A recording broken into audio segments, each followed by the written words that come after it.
We will continue our previous topic, anti-protozoal drug, that is anti-amoebic drugs, anti-amoebic drugs. So till now we are able to discuss about the introduction of what is the anti-amoebic and the anti-protozoal drug, the introduction, okay, classification of anti-amoebic drugs, and we have discussed in detail about the imidazole derivative that contains the macronidazole, sacronidazole, ordinidazole, their mechanism of action, and their indications, adverse drug reactions and drug interactions. Okay, and we have discussed about the chloroquine as an anti-amoebic action. Chloroquine as an anti-amoebic action. Okay, so today we will continue our topic. As we have discussed in previous topic that the anti-amoebic drugs, they are the systemic amebicides and the luminal amebicides. So systemic amebicides are those drugs that kills the trophozoites in the lumen as well as in the tissues, like in the tissues, that means within the intestinal tissues, or in other tissues, systemic tissues like the liver. So those drugs were the imidazole derivative, and that acts on the lumen within the intestinal tissues and within the other tissues like the liver. And we have also discussed about the extra intestinal amebicides like the chloroquine that only acts on the systemic tissues like the liver. Now this amebicide, luminal amebicide. Now the luminal amebicide. So by name we can say what is the luminal amebicide. The luminal amebicides are those amebicides. Amebicide means the drugs that kills the amoeba. Okay. So luminal amebicides are those drugs that kills the trophozoites as well as the cysts. Trophozoites as well as the cysts which are present on the lumen of the intestine only. As we know that the cyst is only present in the lumen of the intestine. It doesn't penetrate the trophozoites. Only the trophozoites, they penetrate the intestinal tissues, and they then stay there, or they transmit it to the other nearby tissues or other tissues like the liver and the other tissues. Okay, so luminal amebicides are those drugs. That kills the trophozoites and the cysts which are present in the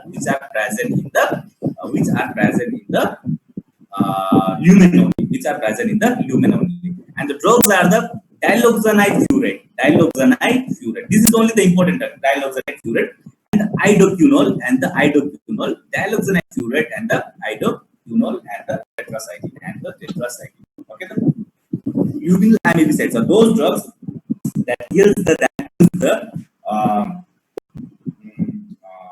trophozoites and the cysts. Only these are the drugs that kills the cyst. So luminal amebicides are those drugs that kills the trophozoites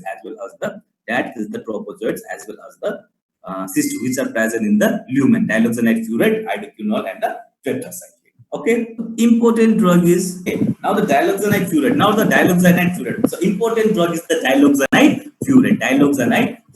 So exact mechanism of action is not clear. But it is believed that when this drug is taken by oral administration, DILOXANIDE FUROATE, when this drug is taken by the oral administration, it is by bacteria which are present in the GI tract. It is hydrolyzed within the gut. This drug is hydrolyzed within the gut into two compounds. One is the DILOXANIDE and other is the furoic acid. Okay, I will repeat it again. What will happen? Exact mechanism of action is not known, not clear, but it is believed that this DILOXANIDE FUROATE, after administration, it hydrolyzes in the gut to the DILOXANIDE and the furoic acid. So the DILOXANIDE has got the anti-amoebic activity. DILOXANIDE have got the anti-amoebic activity only. So what happened? 80 to 90% of the free DILOXANIDE is absorbed systematically. 80 to 90% of free DILOXANIDE is absorbed systematically, but doesn't show any systemic anti-amoebic action. Okay, the drug that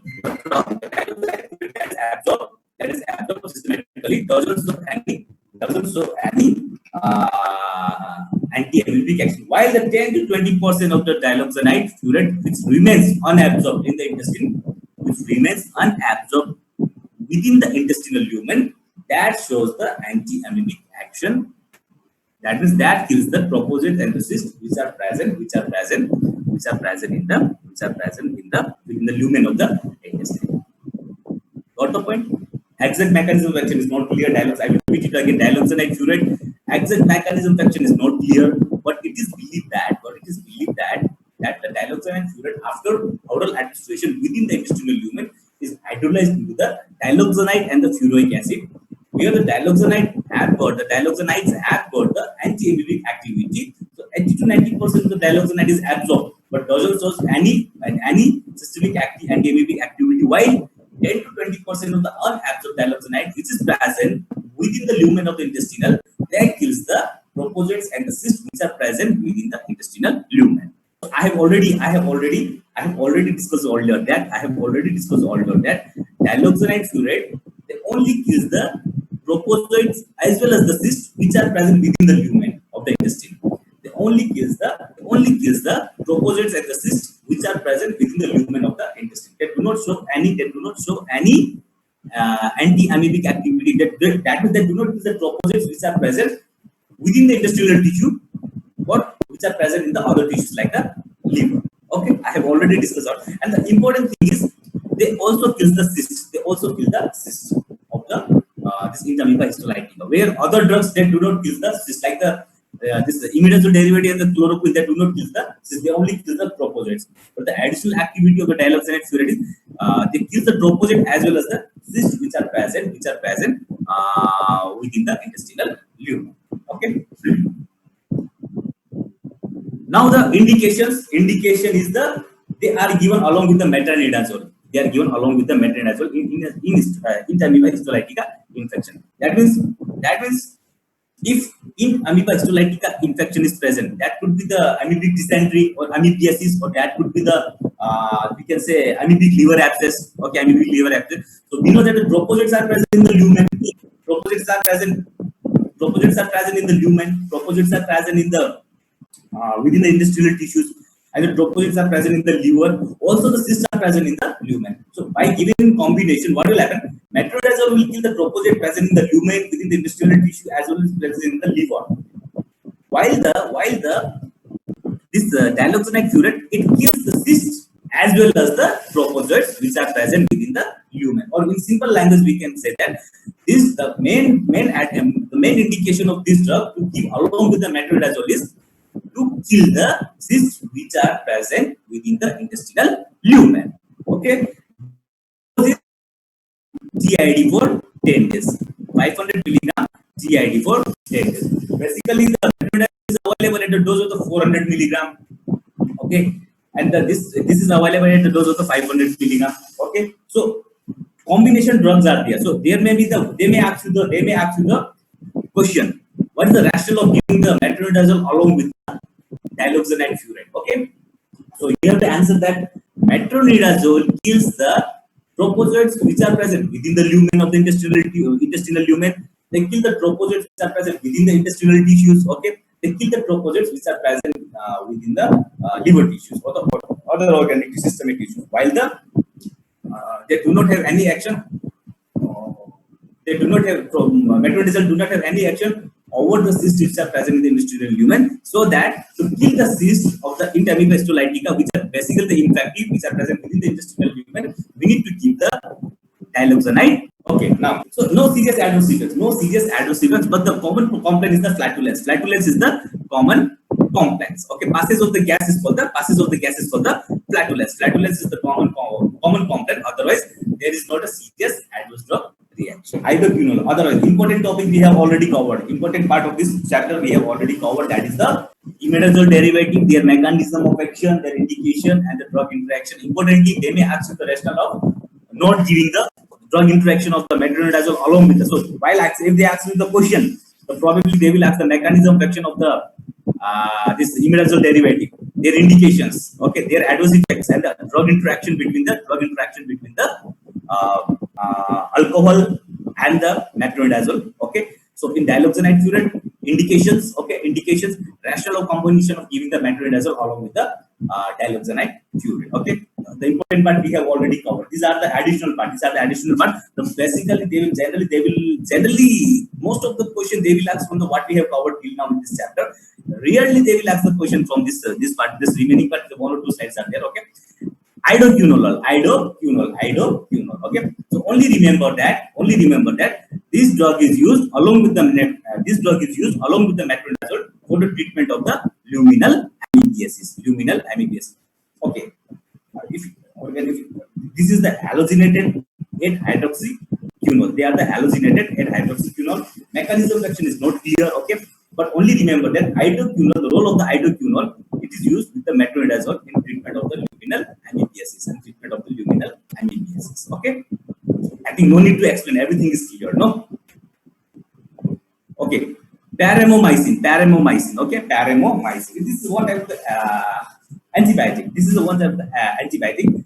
It's an alternative drug. Only remember that it's an alternative drug for mild to moderate intestinal amoebiasis along with the diloxanide furate. Paromomycin is alternative drug for mild to moderate intestinal amoebiasis along with the diloxanide furate. They reduces the normal GIT flora on which the intermittent is selective. The mechanism of action of the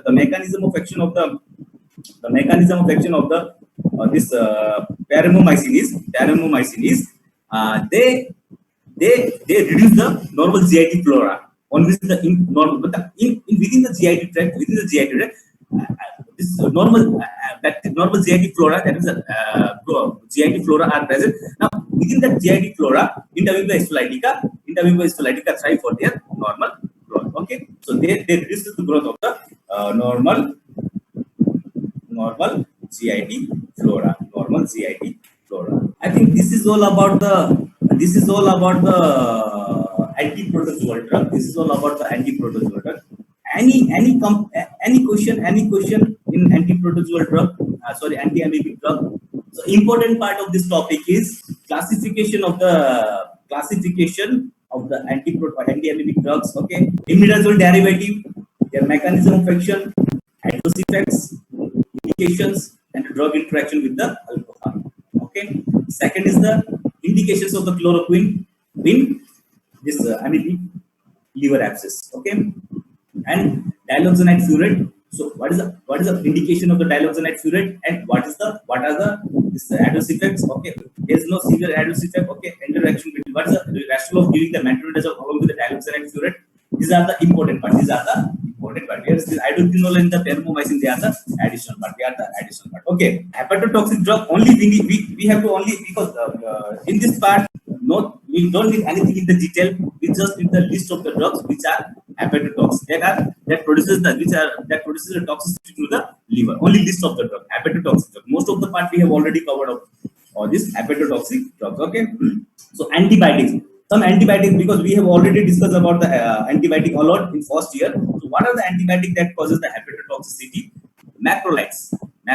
Okay, macrolides. So especially the erythromycin histolyte. Okay, tetracycline.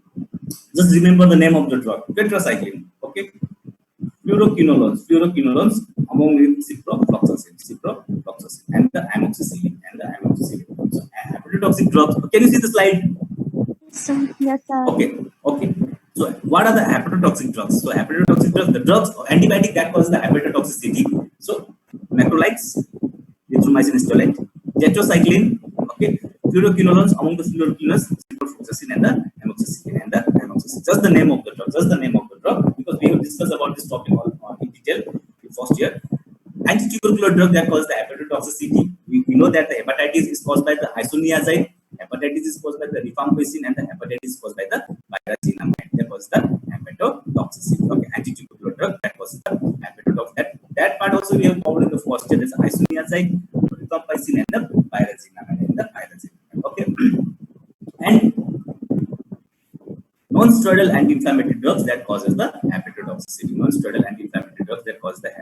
Diclofenac sodium and the acetaminophen that causes the paracetamol causes the hepatotoxicity, and the diclofenac sodium that also we have covered in the first year. Okay, just remember the name of the drug. So in your curriculum, in your syllabus, generally there is the hepatotoxic drug. This is the name of the drug that causes the hepatotoxicity. Okay, Anti-tumor drug, okay, anti-tumor. You need to remember some. Okay, you need to remember the name of the drug 1 or 2: cyclophosphamide, methotrexate, mitomycin, and the capecitabine. At least remember 2 drugs here: anti-tumor drug, cyclophosphamide, methotrexate. So these probably they will not ask the in this multiple choice question or the SAQ question or the PPQ question about the list the drugs that was the hepatotoxicity. But during your viva, they may ask you the question: list the drugs that names on drugs that cause the hepatotoxicity. So you must be you must be able to at least answer 3 or 5 headings, 2 or 3 drugs under this heading, like the antibiotic, like ciprofloxacin causes the tetracycline macrolates, okay, antitubercular drug like isoniazid, rifampicin, and the pyrazinamide, okay, and acetaminophen in non-steroidal anti-inflammatory drug, and the anti-tumor drug like the cyclophosphamide and the methotrexate, okay, that was the hepatotoxicity, okay. And the last slide for today: hepatotoxic, other drugs that cause the hepatotoxic drug. So at least remember the name of the drug, because we have to so some of these drugs we have to discuss in the coming lectures in the central nervous system and the reproductive system. So what are they? Alcohol, statins that we have already discussed in the first year. Oral contraceptives in coming classes. While we will deal with the reproductive system, we will continue over this. Methyl dopa, okay. I think methyl dopa we are discussing the cardiovascular system. Fluconazole, first year amiodarone, okay, and the heavy metals like the iron and the copper. That causes the hepatotoxic. They are the hepatotoxic drugs. Okay. Okay, that's all for today. Thank you.